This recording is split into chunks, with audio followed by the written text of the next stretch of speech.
أعوذ بالله من الشيطان الرجيم بسم الله الرحمن الرحيم الصلاة والسلام على سيدنا وحبيبنا ختام المرسلين سيدنا محمد وعلى آله وصحبه أجمعين. Assalamu alaikum wa rahmatullahi wa ta'ala wa barakatuh. Inch'Allah, nous allons continuer à voir la thématique de la famille par rapport au confinement. Et là, nous allons évoquer la gestion de conflits et le traitement de la colère. Donc on sait très bien que le conflit est d'ordre satanique et il est la porte vers la colère qui va aller vers l'agressivité et de l'agressivité possiblement vers la violence. Mais en général, ça suit ce cheminement-là. Un manque dans l'amour va engendrer un manque dans l'éducation ou un manque dans le comportement qui va en résulter un manque de sagesse.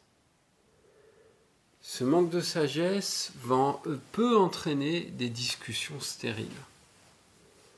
Les discussions stériles peuvent engendrer des polémiques. La polémique peut aller vers le conflit.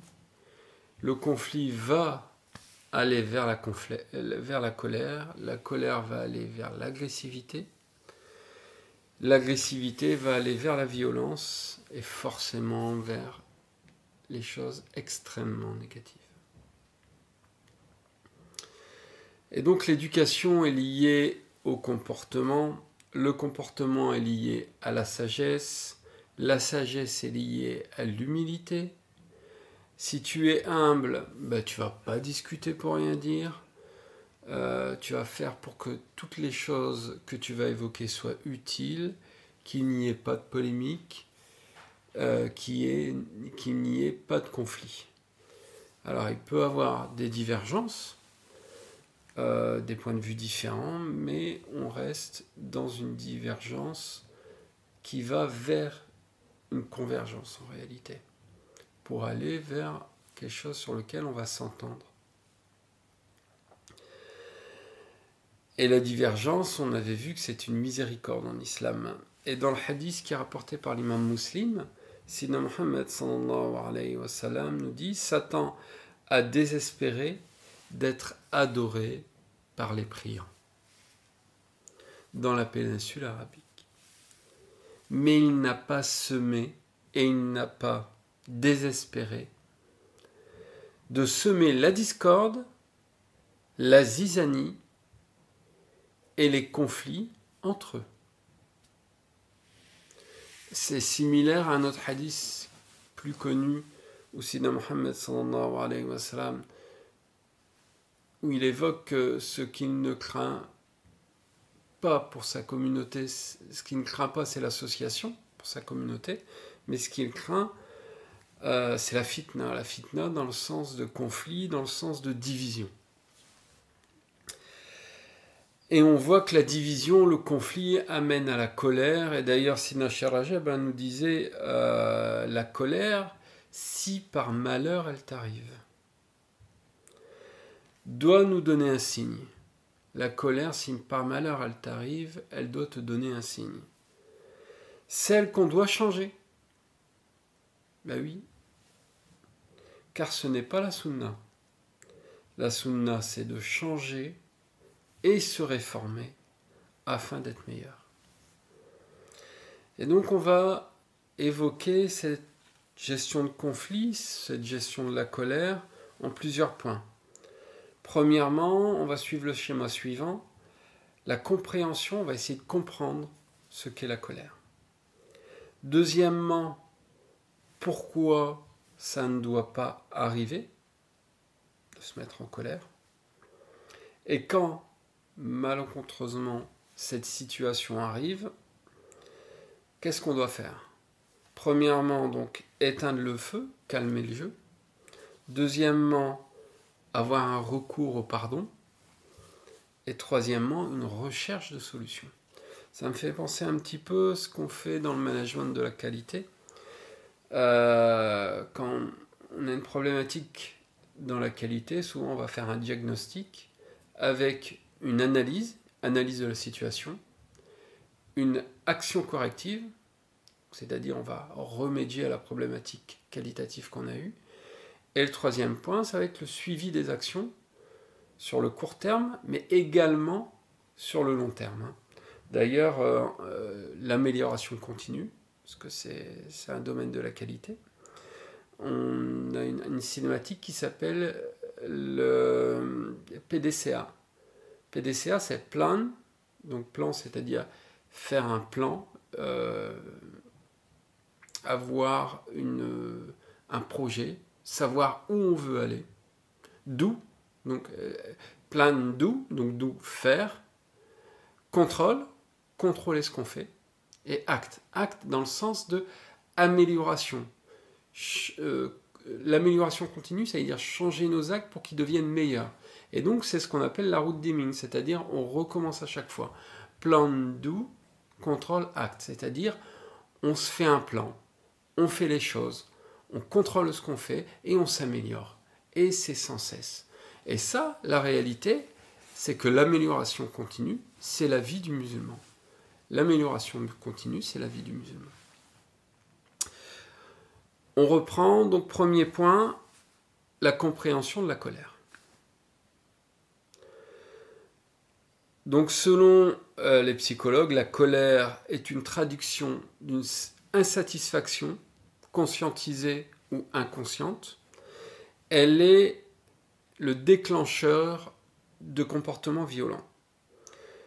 Et donc la colère est liée à une insatisfaction et elle provoque plusieurs modifications, qu'elles soient physiologiques ou mentales.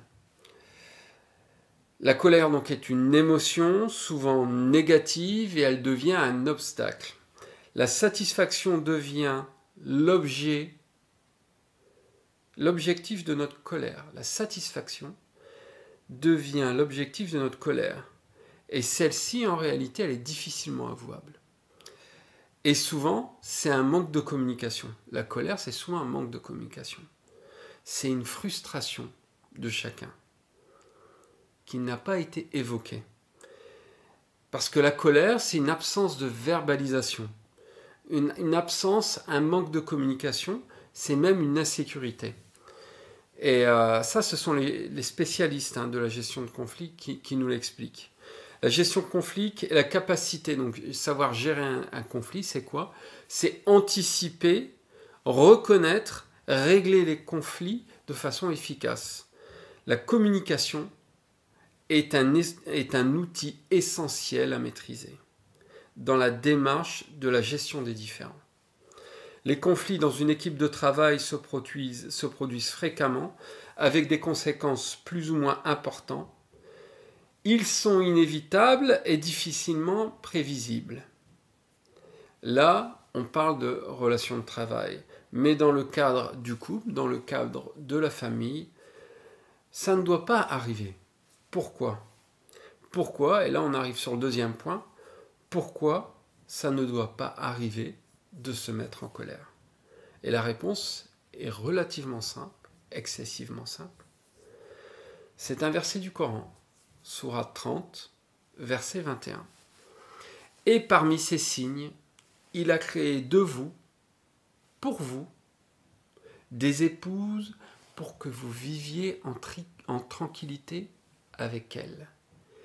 Et il a mis de l'amour et de la miséricorde, et il y a en cela des preuves pour les gens qui réfléchissent. Ou un autre verset du Coran, sourate 51, verset 49. Et de toutes choses, nous avons créé 2 éléments de couple. Peut-être vous vous en rappellerez. Subhanallah. Sidna Muhammad sallallahu alayhi wa sallam nous demande de donner un environnement à l'autre, un espace à l'autre, afin qu'il puisse se libérer. Qu'un croyant ne déteste pas une croyante. S'il déteste un de ses comportements, il sera satisfait par un autre de ses comportements. C'est rapporté par l'imam Muslim.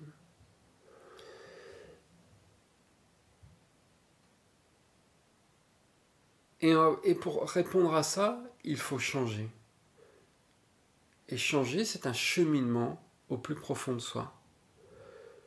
Se changer, c'est la chose la plus difficile à faire pour son âme. Car son âme se révolte. D'ailleurs, il y a un dicton, chasser le naturel, il revient au galop. Eh bien, je vais vous dire quelque chose. C'est un dicton qui est faux pour le croyant. Chasser le naturel, il revient au galop. Non. Ce n'est pas un hadith et ce n'est pas un comportement sage. Le croyant se réforme. Et il n'y a pas de fatalité en islam. D'ailleurs, Sidna Abu Bakr radiallahu anhu nous dit si demain est pire qu'hier, la mort m'est préférable. C'est-à-dire que Sidna Abu Bakr radiallahu anhu est dans l'amélioration continue, ce qu'on disait tout à l'heure. Et donc le changement s'opère que si notre but est Allah, car c'est pour lui et par lui que nous existons. Donc la réforme est une priorité pour le croyant. Ce qui fait un homme ou une femme, c'est son comportement. Sidna Muhammad sallallahu alayhi wa sallam nous rapporte dans un hadith, j'ai été envoyé pour parfaire la noblesse du comportement, pour améliorer les comportements. Ou encore Sidna Muhammad sallallahu alayhi wa sallam nous rapporte, le meilleur de ma communauté est celui qui est bon, dans le sens qui prend le plus grand soin avec sa famille, et j'ai le meilleur comportement envers ma famille. C'est-à-dire que Sidna Muhammad sallallahu alayhi wa sallam, son comportement est notre objectif et on doit aller vers cette amélioration. D'ailleurs, les compagnons de Sidna Muhammad sallallahu alayhi wa sallam, de la Jahiliya, c'est-à-dire de l'époque avant l'islam à l'époque islamique, où il y a eu une réforme du comportement, le naturel n'est pas revenu au galop. Ils se sont améliorés, ils ne sont pas revenus à des comportements. Et s'ils avaient un comportement qui aurait pu faire que le comportement soit un peu mauvais, ils avaient toujours les compagnons autour d'eux pour les aider à changer. Et on a de nombreux hadiths par rapport à Sidna Muhammad sallallahu alayhi wa sallam. Par exemple, vous avez Abu Dharr al-Ghifari radiyallahu anhu, quand il a dit à Sidna Bilal, toi le fils de la négresse. Et quand Sidna Muhammad sallallahu alayhi wa sallam a entendu, oui ça, il l'a regardé, il a dit, t'as pas compris. T'as pas compris. Il l'a dit avec un regard d'amour. Abu Dharr a regardé Sidna Muhammad sallallahu alayhi wa sallam et s'est mis à pleurer. Et il a mis sa tête sous le pied de Sidna Bilal et il m'a dit, vas-y, maintenant. Et donc voilà, le comportement change avec l'amour de Sidna Muhammad sallallahu alayhi wa sallam. Donc il faut être lié à Sidna Muhammad sallallahu alayhi wa sallam pour améliorer notre comportement. Maintenant, si on arrive au troisième point, quand cette situation arrive, malencontreusement, la colère, que faire? Premièrement, éteindre le feu, calmer les jeux. Il y a un hadith qui est rapporté par Anas ibn Malik radiallahu anhu, le prophète Mohammed sallallahu alayhi wa sallam, passa près des gens qui s'adonnaient à la lutte. Et Sidna Mohammed sallallahu alayhi wa sallam il demande à son compagnon, c'est qui celui-là? Et on lui rapporte, c'est un tel, c'est un champion. Et Sidna Mohammed sallallahu alayhi wa sallam dit à ses compagnons, ne vais-je pas vous dire quelqu'un qui est plus fort que lui? Et là, les compagnons de Sidna Mohammed sallallahu alayhi wa sallam, Sidna, oui. Un homme à qui l'on a infligé une injustice, mais qui maîtrise sa colère et domine son démon et celui de son adversaire.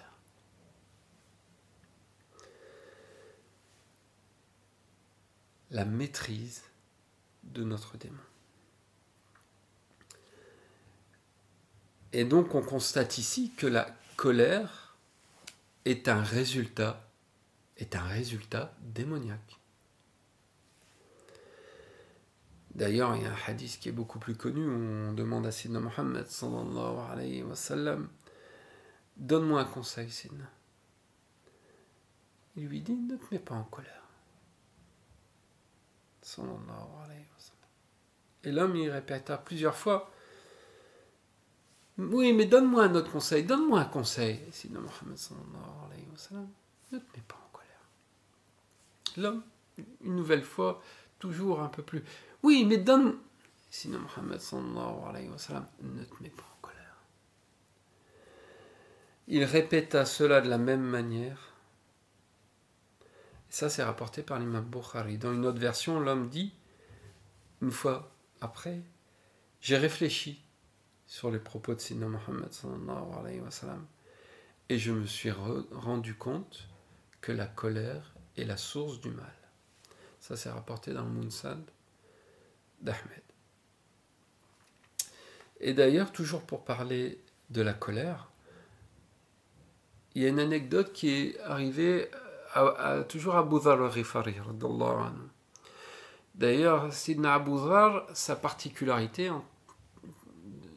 de ce compagnon, c'est qu'il venait de tribus de bandits de grand chemin. Et donc, c'était des gens qui n'avaient pas la même éducation qu'on pouvait trouver parmi les Korachites ou parmi les Hachimites, où c'était des gens de la ville qui étaient bien éduqués. Lui, on va dire que c'était quelqu'un d'un peu plus tribu, un peu plus sauvage.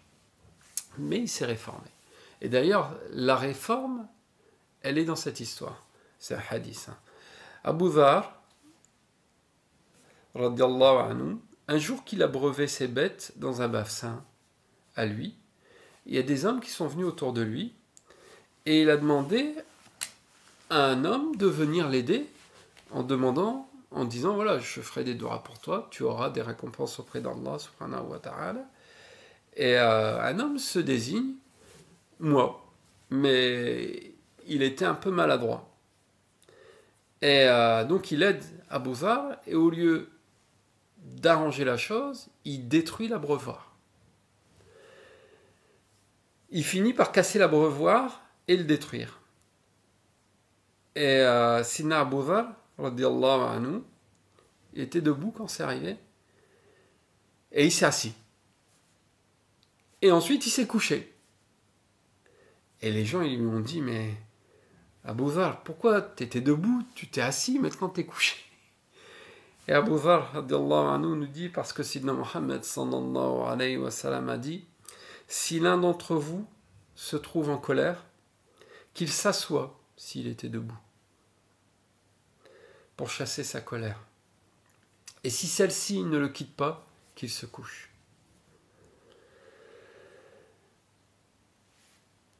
Et on voit bien que le fait de calmer le jeu, calmer la colère, effectivement, vous avez des choses qui peuvent vous aider. Par exemple, subhanallah, le fait de faire les ablutions. Ça va aussi, avec de l'eau fraîche, ça va diminuer la température qui est en vous. Vous savez, quand vous vous mettez en colère, vous avez le sang qui monte. Et regardez, c'est une expérience que j'ai eue. C'était un inspecteur du travail. Et il visitait l'entreprise. Et il faisait très chaud, il faisait 40 degrés. Et les salariés qui travaillaient avaient très chaud. Et on cherchait un moyen de les rafraîchir, parce qu'à l'époque, il n'y avait pas la clim. Et on lui demande conseil. Et il dit, vous savez ce que vous faites ? Vous mettez des bassines avec de l'eau assez fraîche. Quand les gens ont vraiment trop chaud, qui viennent et qui trempent leurs bras jusqu'au coude. Et le fait de faire ça ça va diminuer. Ils vont diminuer la température de leur corps et ils vont avoir une sensation de fraîcheur. Subhanallah. Mais l'ablution, c'est quoi? C'est bien mettre de l'eau jusque-là. Et donc, le fait de s'ablutionner avec de l'eau fraîche va faire baisser la température. Et donc, c'est aussi une méthode pour faire tomber la température pour calmer le jeu. Le fait de s'asseoir, le fait de se calmer. Voilà, ce sont des choses qui vont faire que, premièrement, on calme le jeu. Et d'ailleurs, il y a un dicton français qui dit « Entre la colère et l'effet qui la suit, laissez toujours l'espace d'une nuit. » Entre votre colère et l'effet qui la suit, laissez toujours l'espace d'une nuit. Ou un autre dicton, c'est la nuit porte conseil, c'est-à-dire laisser du temps. Et d'ailleurs, subhanallah, le verset du Coran, Inna Allah ma'a sabirin, c'est-à-dire certes Allah avec les patients. Dire le fait de laisser du temps, laisser un laps de temps, permet de faire tomber aussi une situation qui est en train de s'envenimer. Parce que la colère, on l'a rappelé, c'est une émotion satanique qui brouille, qui va altérer le bon sens et l'intelligence. Et donc, pour reprendre ses esprits, on va se calmer, on va s'asseoir, on va faire une ablution et on va se rafraîchir. Deuxièmement, une fois que le temps est passé, que la montée en température a baissé, on va avoir recours au pardon. Le recours au pardon est la première clé et un premier moyen de libération de l'agresseur. Car ne pas pardonner te lie encore à l'agresseur. Quand l'islam t'invite à pardonner, c'est pour ton propre bien. C'est-à-dire que le fait de demander pardon, on va enclencher le phénomène de communication et de discussion et de recherche de solutions. D'ailleurs, il y a un verset du Coran, sourate 17, verset 53, où Allah dit « Dis à mes esclaves de tenir le langage le plus doux, car le diable plante les aiguillons de la haine entre eux. Le diable sera toujours pour l'homme un ennemi évident. » Sourate 49, verset 10, « Les croyants ne sont que des frères. Ramenez donc la paix, la réconciliation entre vos deux frères. » Ou regardez, subhanallah, de mémoire, c'est verset du Coran où Allah dit à Sidna Moussa, quand Sidna Moussa va aller voir Pharaon, pourtant Pharaon, s'il y a un humain après Shaitan, pire sur terre, c'est bien lui. Et regardez, et parle-lui gentiment, avec bienveillance. Donc, la communication bienveillante, le fait de demander pardon et d'entamer la discussion. Et d'ailleurs, il y a plusieurs hadiths de Sayyidina Muhammad sallallahu alayhi wa sallam. Celui qui ne pardonne pas ne sera jamais pardonné. Cité par l'imam Bukhari. Ou Allah, toujours un hadith de Sayyidina Muhammad sallallahu alayhi wa sallam, Allah a élevé le statut, la valeur de celui qui pardonne. Ou encore un autre hadith de Sayyidina Muhammad sallallahu alayhi wa sallam, le miséricordieux fait miséricorde à celui qui fait preuve de miséricorde. Donc, faites miséricorde à toutes les créatures sur terre pour que celui qui est au ciel vous fasse miséricorde. Subhanallah, Allah il pardonne. Pourquoi tu n'as pas pardonné aux gens?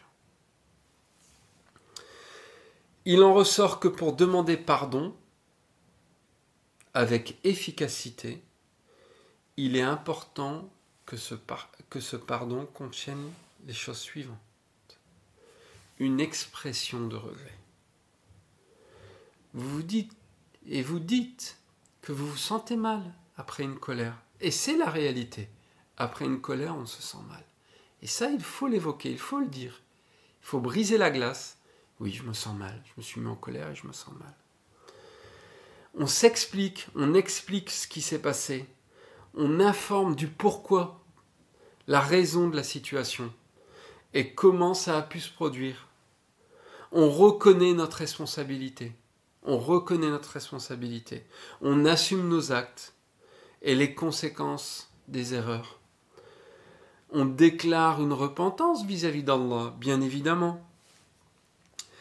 Vous dites que vous avez mal agi et que ceci ne se reproduira plus. On répare notre erreur. D'ailleurs, il y a un hadith d'après Abu Hurayrah radiyallahu anhu, Sayyidina Muhammad sallallahu alayhi wa sallam, il nous dit, faites-vous des cadeaux, alors vous vous aimerez. Eh bien oui, fais-toi pardonner, donne un cadeau, ouvre le cœur de l'autre. Et la requête en pardon, c'est le moment de demander expressément à notre interlocuteur de nous pardonner pour ce qu'on a fait. Et en suivant tous ces points, on doit sentir une libération intérieure, un soulagement d'avoir fait cette démarche. Et à partir de là, à partir du moment où on demande pardon et quand on fait vraiment cet effort, on cherche une solution. On est à la recherche de la solution. À savoir, les éléments dans la résolution du conflit. Aidez-vous les uns des autres à l'accomplissement, et ça, subhanallah, c'est un verset du Coran, sourate 49, verset 13, aidez-vous les uns des autres à l'accomplissement du bien et de la piété, et ne vous entraidez pas à commettre le péché et l'agression. Effectivement, quand il y a un conflit, on va rechercher la recherche de la solution et on va la mettre en application. Une fois qu'on a trouvé, voilà, c'est-à-dire que effectivement, je demande pardon, on recherche pourquoi ça s'est passé, on trouve l'action corrective, et maintenant, on va mettre les choses en place pour que ça n'arrive plus, sur le court terme et sur le long terme. Parce que quelqu'un qui se met en colère souvent, c'est qu'il y a un manquement quelque part. Et souvent, le manquement, il est lié à un manquement vis-à-vis d'Allah. Parce que quelqu'un qui suit la sunna, qui est lié à Allah, qui est lié à Sayyidina Muhammad sallallahu alayhi wa sallam, il ne se fait pas piquer deux fois. C'est quelqu'un qui est dans l'action corrective, dans l'amélioration continue et sur le long terme. Et c'est quelqu'un qui avance. Et donc, subhanallah, comme dit le verset du Coran, aidez-vous les uns des autres à l'accomplissement du bien, à l'accomplissement de la piété. Entraidez-vous, ne vous entraidez pas à commettre le péché et l'agression. C'est-à-dire que le couple, le fait qu'il subhanallah, une main, c'est pas assez pour nettoyer le dos. On a besoin des deux mains. Grâce aux deux mains, je vais pouvoir nettoyer l'autre face. Et le couple, la communication, elle sert à ça.